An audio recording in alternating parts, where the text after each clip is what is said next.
Very warm greetings to all the viewers. I am Dr. Dhruvil Brahmbhatt, working as an assistant professor in Department of Microbiology in LJ Institute of Applied Sciences situated in Ahmedabad.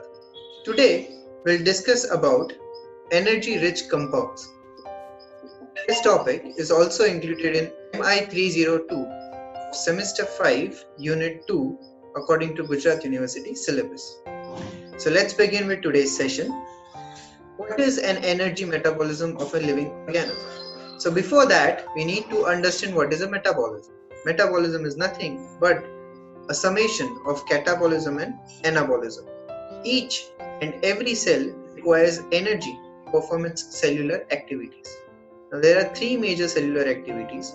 First is metabolism, second reproduction, and third cellular activities. Now, a cell will require different forms of energy to perform these activities.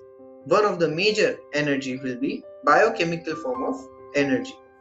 Now, a cell which requires a biochemical form of energy will require various chemical compounds that liberates that energy through hydrolytic reactions.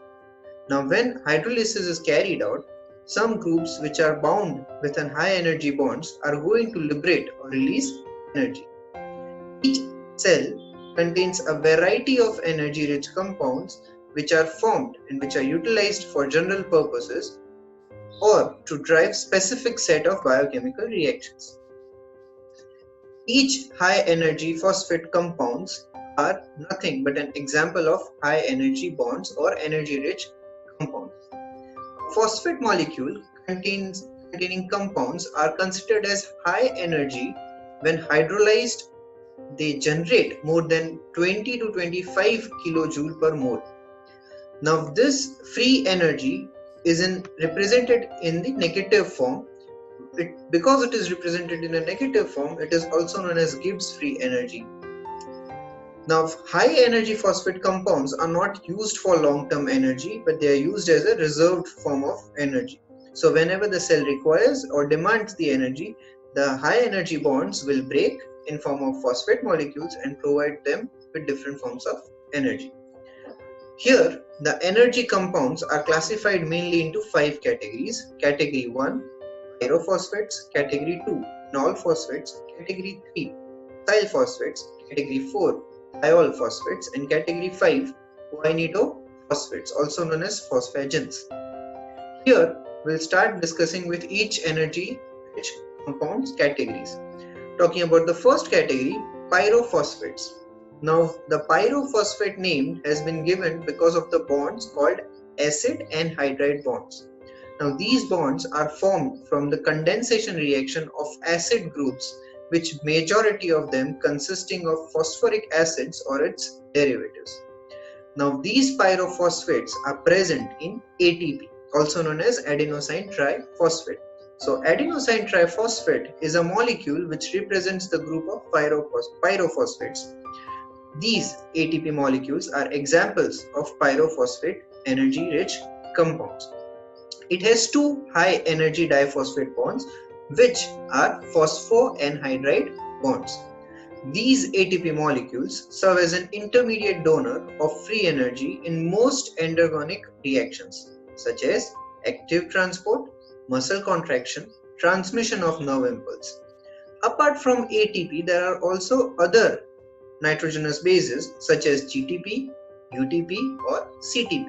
GTP stands for guanine triphosphate, UTP stands for uridine triphosphate, and CTP stands for cytosine triphosphate. GTP is a source which is used in gluconeogenesis. Also, UTP and CTP are used as energy-rich compounds for metabolism of saccharides and lipid respectively. Talking about the second category, which is the enol phosphates. Enol phosphates are named because of the bond enol phosphorus groups which are present to the carbon atom. Now the phosphate group that attaches to a hydroxyl group which is bound to a carbon atom having double bond. The example of this group is phosphoenol pyrrole. As seen in the structure, a carbon atom is linked with a hydroxyl group with a double bonded nature atom. The third group is the acyl phosphates.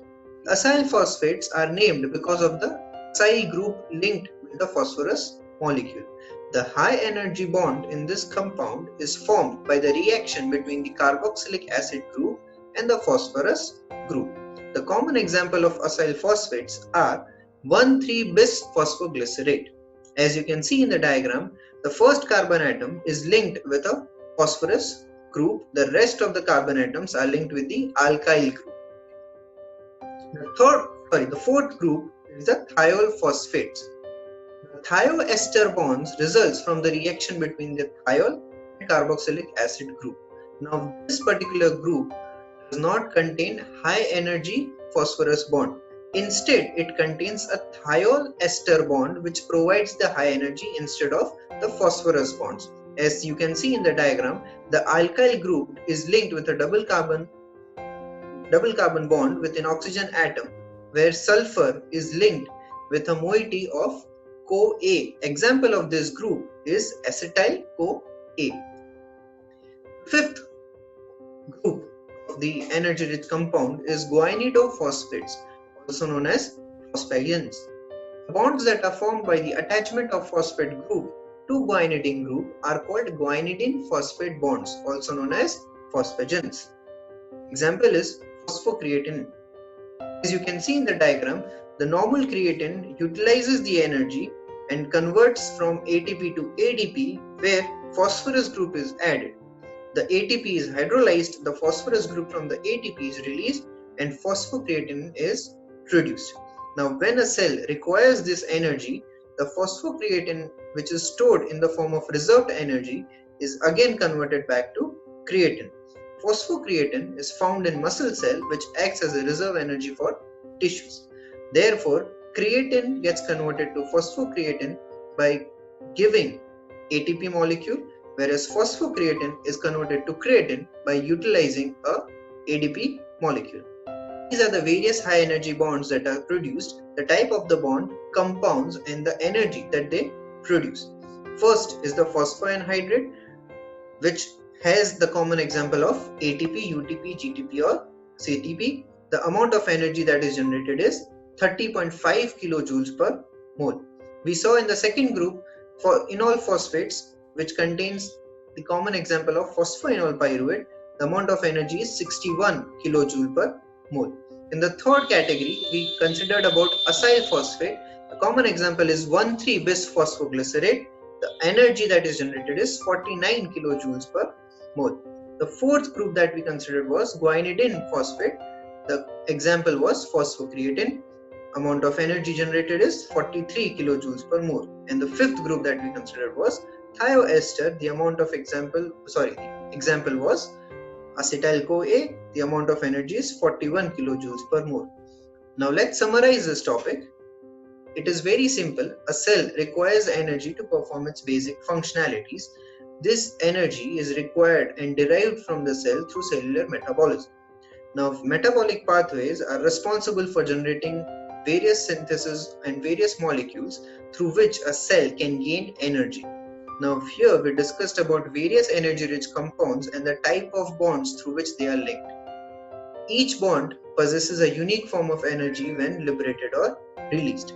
So here, as you can see from the chart, enol phosphates contains the maximum amount of energy, which is 61 kilojoules per mole. Thereby, we can say that phosphoenol pyruvate is the most strongest precursor molecule which provides highest amount of energy when required for cellular mechanism.